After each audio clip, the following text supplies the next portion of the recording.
피해가 발생하지 않았으니까 무죄다? 법원에서도 그냥 오죽했으면 이랬겠냐, 처벌이 내려지지는 않을 것 같고, 아빠가 없을 경우에 이 아이가 어떻게 살아갈 건지.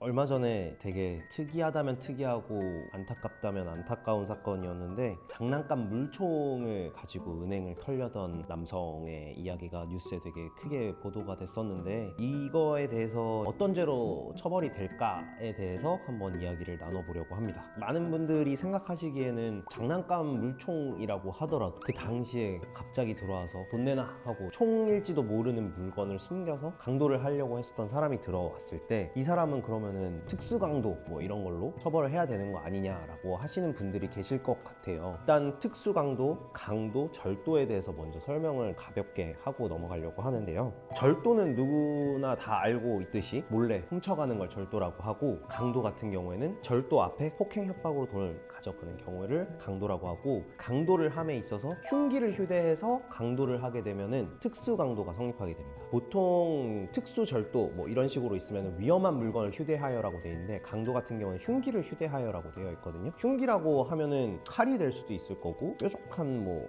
쇠꼬챙이 이런 것도 흉기가 될 수 있고, 무엇이든 간에 사람을 위협해서 크게 상해를 입히거나 죽일 수 있는 물건을 흉기라고 하는데, 그런 흉기를 휴대해서 강도를 하게 되면은 특수강도가 성립을 하게 됩니다. 그러면 이 사람은 나중에는 물총인 걸로 밝혀졌지만 이게 흉기일지도 모르는 물건을 가지고 강도를 하려다가 못했으니까 그냥 강도 미수가 아니라 특수강도의 미수로 처벌을 해야 되는 거 아니냐. 대법원에서 어떻게 판단을 하고 있는지를 살펴보면요, 위험한 물건에 해당하는지는 사안에 따라서 케이스 바이 케이스입니다. 사회 통념에 비춰서 이 물건을 사용을 했을 때 상대방한테 생명이나 신체에 위험이 될 만한 물건이었는지를 판단하겠다, 이렇게 보고 있고요. 지금 말씀드렸던 것처럼 이거를 특수강도다 아니다로 판단을 하는 게 아니라 그 실질이 무엇이었냐를 가지고 이제 판단을 해야 될 것 같아요. 아무리 비닐봉투에 감싸고 있어서 이게 권총일지도 모르는 물건이기는 했지만 사실 아무리 쏴도 물밖에 안 나가는 총이거든요. 그래서 이거는 위험한 물건도 안 되고 흉기도 안 되고, 따라서 특수강도는 불가능할 것 같습니다. 내가 봤을 때 이거는 진짜 총인 줄 알았어. 요즘 우리나라 사회에 마약 범죄도 없다 그랬는데 엄청 많이 있고 흉흉한 사건들이 많다 보니까 나는 그 당시에 거기 있었는데 너무 무서웠어. 어디를 가질 못하겠어. 그러니까 이거는 강력하게 처벌해야 돼 라고 생각하시는 분들이 있을 수 있는데, 어쨌든 물총이기 때문에 이 범죄에 대해서는 특수강도가 성립을 할 수는 없을 것 같고, 이 강도가 범행이 이제 완료가 되지 않았기 때문에 미수로 처벌해야 되는데, 이 미수라는 거는 일단 젖혀두고 강도가 성립을 하느냐를 먼저 볼 때, 강도는 성립할 수밖에 없는 게 협박을 했잖아요. 돈 내놔, 다 죽여버릴 거야, 돈 내놔, 뭐 이렇게 했기 때문에 이건 충분히 상대방에게 위협을 고지하는 행동이고, 거기에 있었던 사람들은 분명히 두려움을 떨었을 거거든요. 이거는 협박으로 인한 강도 행위를 하려고 했었던 게 실패가 된 상황이기 때문에 강도의 미수로 보아야 될 것 같아요.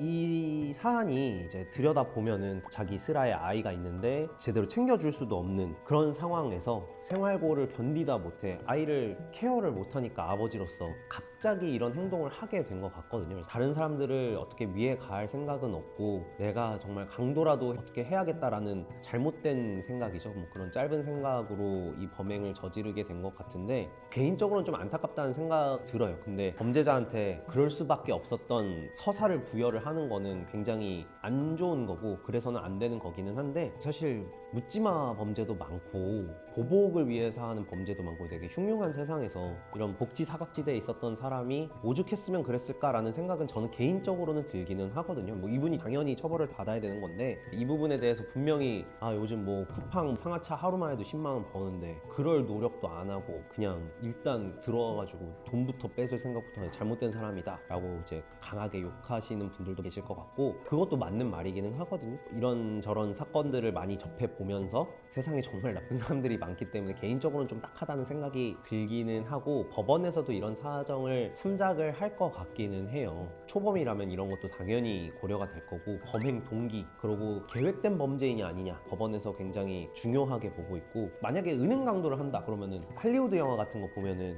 역할 분담을 해서 하는 게 이제 저희가 생각했을 때 은행 강도인데, 이분은 그냥 걸어 들어와가지고 갑자기 이 행동을 했다고 해요. 법원에서도 그냥 오죽했으면 이랬겠냐 라는 점을 좀 생각을 할 것 같아요. 그래서 계획적 범죄가 아니라는 점도 좀 참작을 할 것 같고, 무엇보다도 저는 법원에서 물론 판사님들은 어떤 처벌을 받아야 되는지를 판단해야 되는 사람이지 다른 개인적인 감정이 개입돼서는 안 되는 거는 맞아요. 근데 제가 판사라면 아이가 초등학생인데 이 생활고에 견디다 못해서 아빠가 이런 은행 강도 짓을 한 거잖아요. 이 초등학생은 부모가 1차적으로 당연히 보호를 해야 되지만 2차적으로는 국가와 사회가 아이를 키워야 되는 국민에 대한 책임이라는 게 있잖아요. 그리고 어린 아이이기 때문에 아빠가 없을 경우에 이 아이가 어떻게 살아갈 건지에 대한 부분도 분명히 판사님은 고려를 할 수밖에 없을 것 같아요. 큰 처벌이 내려지지는 않을 것 같고, 만약에 제가 이분의 변호를 맡는다, 일단 이런 생활고가 굉장히 힘들었고, 그리고 분명히 쿠팡상하차라고 안 해보려고 했을까요? 뭔가 해보려고 했을 것 같아요. 하다가 이런 범죄를 하게 되게 이르렀다고 저는 생각을 하는데, 이건 결코 서사를 부여하는 게 아닙니다. 이 사람이 하다가 결국에 이런 사정 때문에 우발적으로 이런 범행을 저질렀다. 그리고 어린 아이가 있어서 이 아이를 위해서라도 좀 사회에서 격리되지 않은 상황에서 봉사활동도 하고 이거에 대해서 유예를 해서 나중에 사회에 갚아나갈 수 있도록 해달라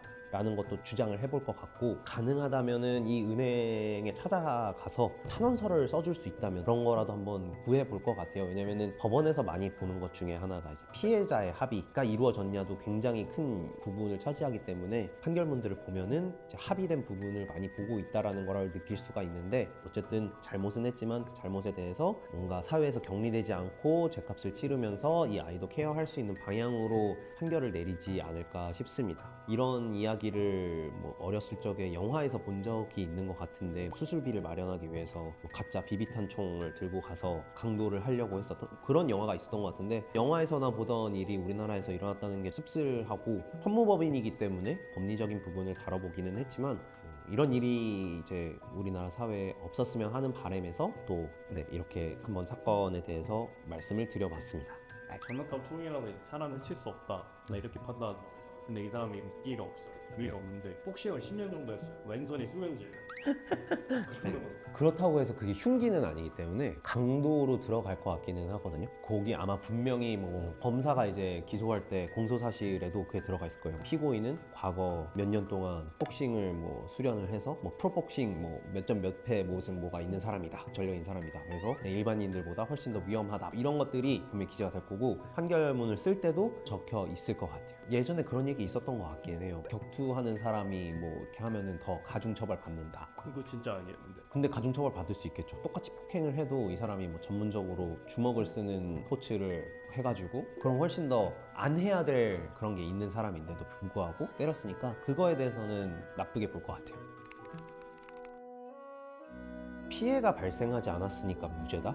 그거는 결과론적인 것 같고, 어쨌든 형법에도 미수죄를 처벌하는 죄들이 있고 처벌하지 않는 죄들이 있어요. 근데 강도죄 같은 경우에는 폭행 협박으로, 표현도 그냥 물건을 강취한다라고 표현을 하는 것처럼 나쁜 죄고 형량도 높아요.